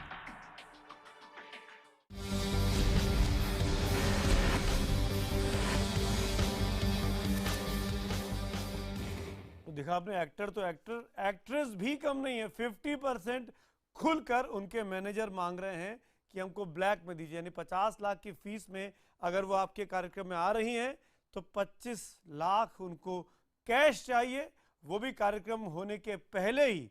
और जो वाइट की रकम है वो भी वो कार्यक्रम होने के पहले ही मांग ले रहे हैं। ये आलम है पाकिस्तानी कलाकारों का।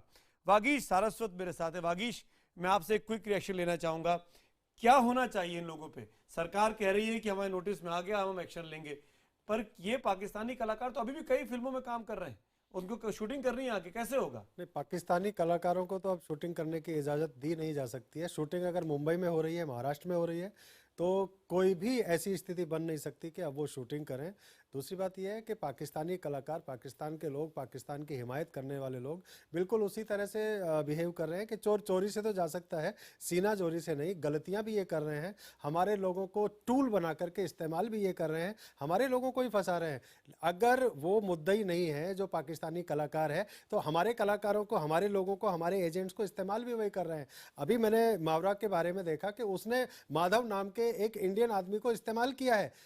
माधव की मैं गलती को इग्नोर नहीं कर रहा हूं, बिल्कुल गलत है उसने जो किया है, लेकिन वहां से बैठे हुए लोग ही हमारे लोगों को इंस्ट्रूमेंट बना के यूज कर रहे हैं, उनको इस्तेमाल कर रहे हैं, उनको फंसाने की कोशिश कर रहे हैं और हमारे लोग लालच में फंस रहे हैं। इसमें कोई दो राय नहीं है। हमारे लोगों के खिलाफ तो कार्रवाई होनी चाहिए, लेकिन पाकिस्तानी कलाकारों को, चाहे वो मावरा हो, फवाद हो, राहत हो, कोई भी कलाकार हो, हिंदुस्तान में शूटिंग करने की इजाजत अब नहीं देनी चाहिए। उसके लिए परमानेंट व्यवस्थाएं करने की जरूरत है। भारत सरकार को भी इसमें आना चाहिए। जहां तक महाराष्ट्र सरकार के लेवल पे हो सकता था, हमने एक दबाव ग्रुप बन करके, एक गुट बन करके हमने काम किया है। मुख्यमंत्री को इसके लिए तैयार किया है, फिल्म इंडस्ट्री को तैयार किया है कि अब पाकिस्तानी कलाकारों को यहां काम न करने दिया जाए, लेकिन इस पे परमानेंट मोहर लगाने की जरूरत है जो सरकारी तौर पर लगनी चाहिए। अनिल जी, क्या ये संभव है, क्या ये होना चाहिए कि पाकिस्तानी कलाकारों पर टोटल बैन लग जाए जिस तरीके से धोखाधड़ी चल रही है? आप इसका जवाब मुझसे देखिए, आज का जो माहौल है, नहीं आज का जो माहौल है उसमें तो बिल्कुल देश का मूड ऐसा ही है, सब लोगों का मूड ऐसा ही है। कल अगर देश के और भारत के और पाकिस्तान के संबंध सुधरे हैं, वो थोड़ा सा बाज आए अपनी हरकतों से और थोड़ी सी शांति की व्यवस्था हो, तो फिर शायद दोबारा सोचा जा सकता है। लेकिन आज का मूड तो 100% ऐसा ही है।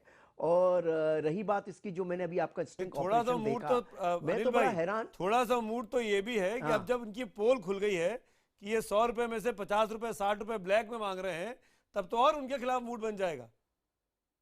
मैं तो बिल्कुल बोल रहा हूं ना कि कल जब स्थितियां ठीक हो, ऐसा नहीं है, संसार एक सा नहीं रहता है, 2 साल 5 साल 10 साल के बाद शांति स्थापित हो, और शांति स्थापित होना ही चाहिए। आप किसी के पड़ोस में रहते हैं तो पड़ोसी के साथ शांति रहे, इससे बढ़िया बात तो कभी कोई हो ही नहीं सकती है। ऐसा सुखद माहौल आ जाए। नहीं, अभिजीत जी को भी मैं यही कहना चाहता हूँ कि मेरी ऐसी विजुअल थिंकिंग है कि आज नहीं तो कल, नहीं तो परसों। ताज्जुब होता है अनिल शर्मा जी, एक सेकंड अभिजीत, मुझे बोलने दो। मुंबई में शुरुआत कर रहे थे, मैं तब तो मैं बहुत स्ट्रगल कर रहा था। अभिजीत मुझे एक सेकंड बोलने दो ना। गदर बनाने वाला प्रोड्यूसर, गदर, अरे एक मिनट यार बोलने दो मिस्टर शर्मा। गदर बनाने वाला डायरेक्टर, एक मिनट, जिसके अंदर रग रग में पाकिस्तान के खिलाफ इतना खून खौलता है उस पिक्चर को देख के, और आज ये आदमी बात करता है कि हो सकता है 10 साल बाद पाकिस्तान के साथ रिलेशन सामान्य हो जाए, लेकिन आप यही बता रहे हैं, आप इसमें क्या गलत ढूंढ रहे हैं कि 10 साल बाद उनको कैसे बुला रहे हैं। ऐसी क्या मजबूरी है आपकी?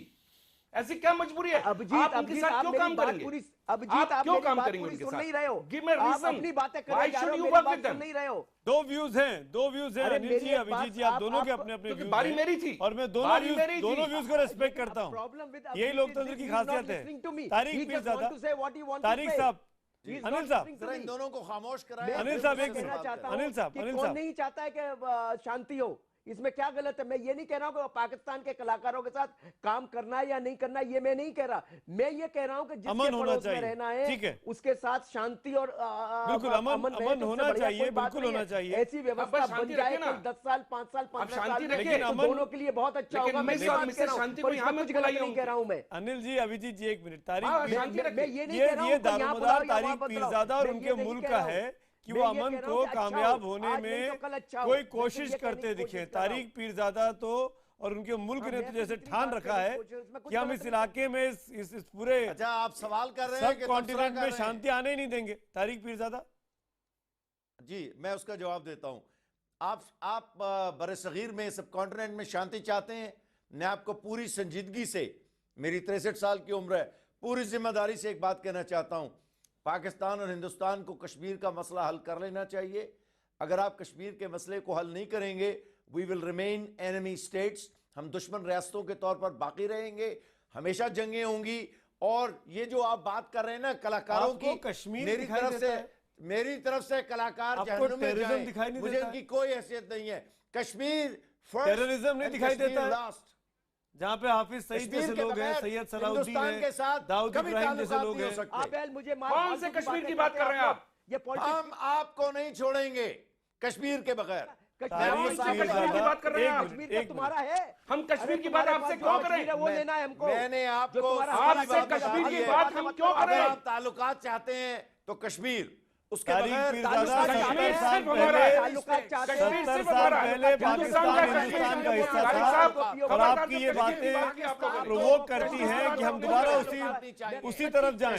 मैप को फिर से वैसे डिफाइन कर दें जो 70 साल पहले था।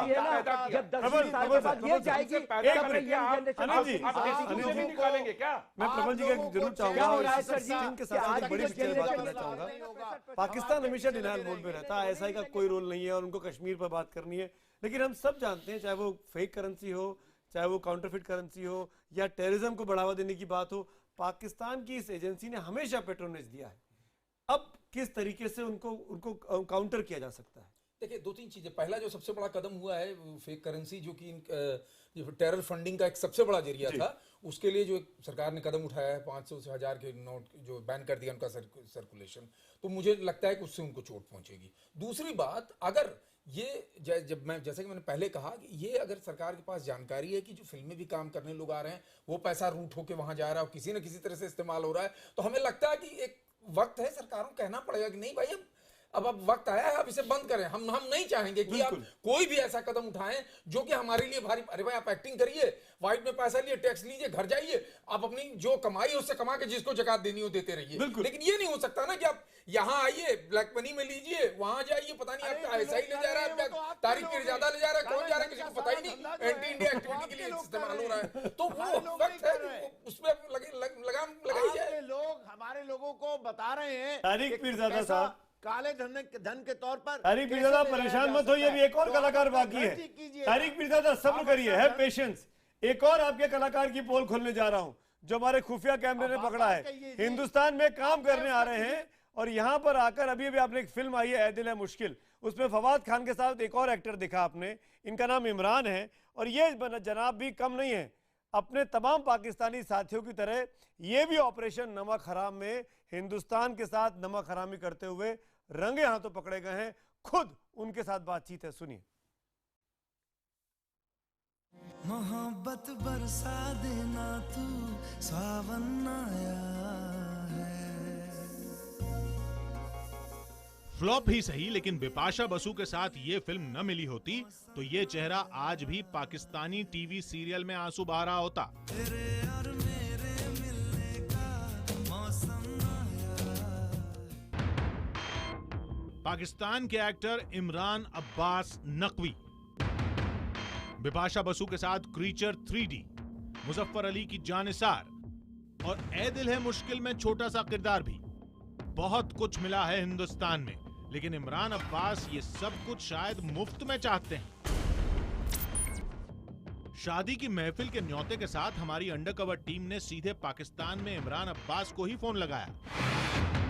हमारे ऑनर की बेटी की शादी है दिसंबर में सर, तो उसमें आपकी अपीयरेंस चाहते थे, तो हमें किससे बात करना चाहिए ताकि आप यहाँ पे आ सकें सर? दिसंबर में शादी है, कौन सी डेट को है शादी? 23 ऑफ दिसंबर, और उसके अलावा भी फंक्शंस हैं काफी, तो जो आपको मैच करे डेट। अच्छा, मैं आपको अपने मैनेजर का नंबर दे देता हूँ जो बॉम्बे में जो मुझे मैनेज करते हैं इंडिया में। कौन है? उनको कांटेक्ट कर लीजिए।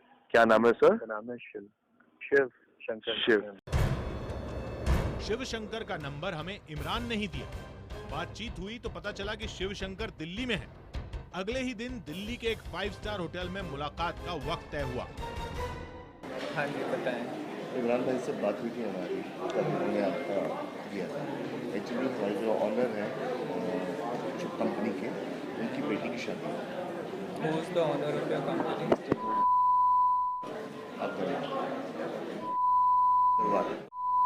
अग्रवाल जी, उनकी बेटी की शादी है और डेट्स जो है 23 तारीख को शादी है, उसके बाद 14, 17, 19 और 21 4 फंक्शंस और। शिव शंकर जितने भोले दिख रहे थे उतने थे नहीं। हमारी बात पूरी होने से पहले ही पूछ भी लिया कि पैसे कितने दोगे। Anyways, we are talking about Imran.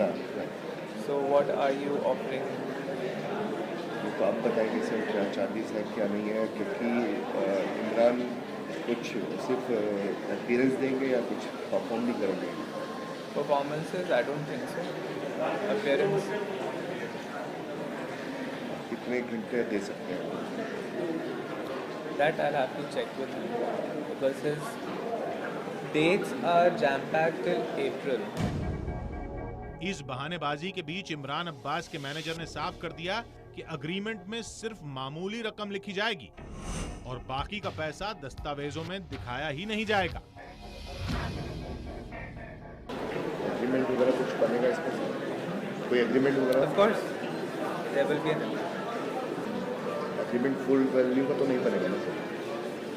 Obviously it can't be because यहाँ से वहाँ पैसा जाना तो 33% तो टैक्स में ही चला जाएगा और बाकी वहाँ के टैक्स में तो उसको बचेगा क्या?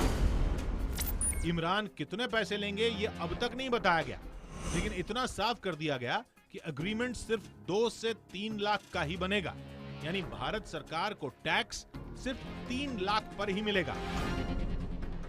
हम देखिए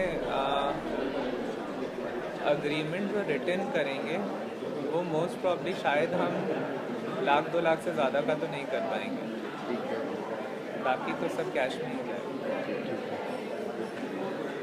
नहीं तो जो हमको एडवांस पे करना है वो एग्रीमेंट में होगा। I don't prefer that. Okay. I don't prefer that. Whatever monies are going through, everything is between you, me and Imran. Okay. Each and every aspect. Nothing is hidden.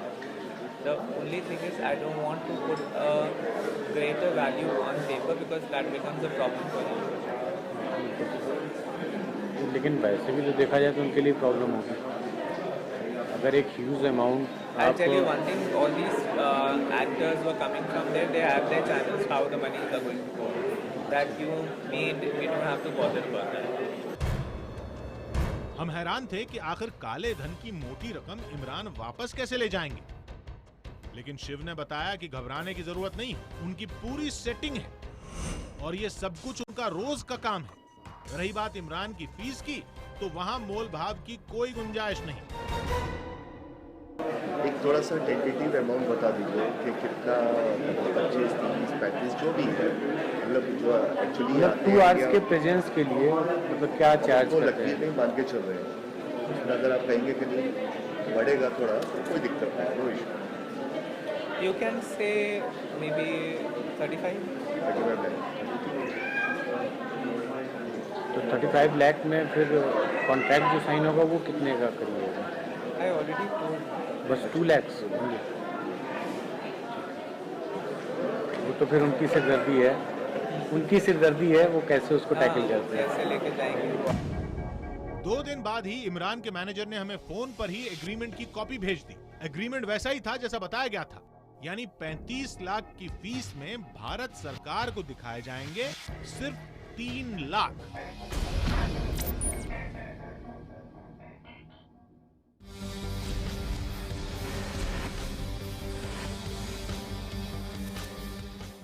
तो news 18 India के इस बड़े exposé में आप साफ देख रहे हैं कि किस तरीके से इमरान अब्बास कहते हैं कि 35 लाख की फीस लेंगे, 3 लाख वाइट में लेंगे और 32 लाख वो काले धन के तौर पर चाहते हैं।